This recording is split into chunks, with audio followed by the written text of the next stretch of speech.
নমস্কার, two daughters মম ব্লগে আপনাদের সবাইকে স্বাগতম।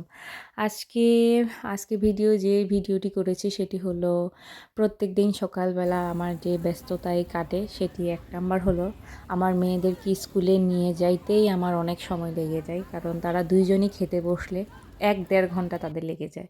যাই হোক তাদেরকে খাইয়ে দেই। আমি বড় মেয়েকে স্কুলে ২ জনকে একসাথেই নিয়ে বের হই।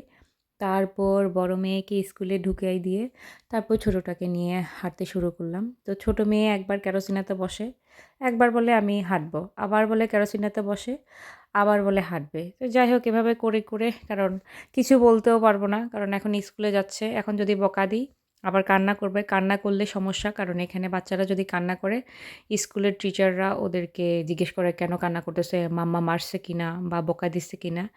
এটা আসলে তারা পছন্দ করে না। তো যাই হোক ওকে নিয়ে আমি স্কুলের সামনে চলে যাই, ওকে স্কুলে ঢুকাই দিব।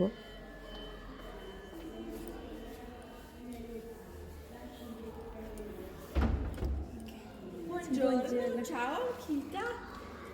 Bentornata. চাও তারপর আমি ওকে ঢুকিয়ে দিয়ে তারপর আমি বাসার দিকে ওর কেরোসিনাটা রেখে আমি আমার ক্লাস করতে চলে যাই।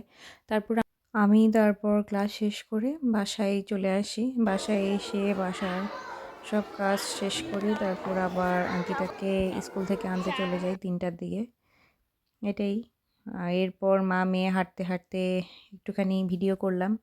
দেখছি আঙ্কিতা আমার সাথে হাঁটছে। আমার নিজেরও খুব ভাল লাগছে যে আস্তে আঙ্কিতাও বড় হয়ে যাচ্ছে। টাটা।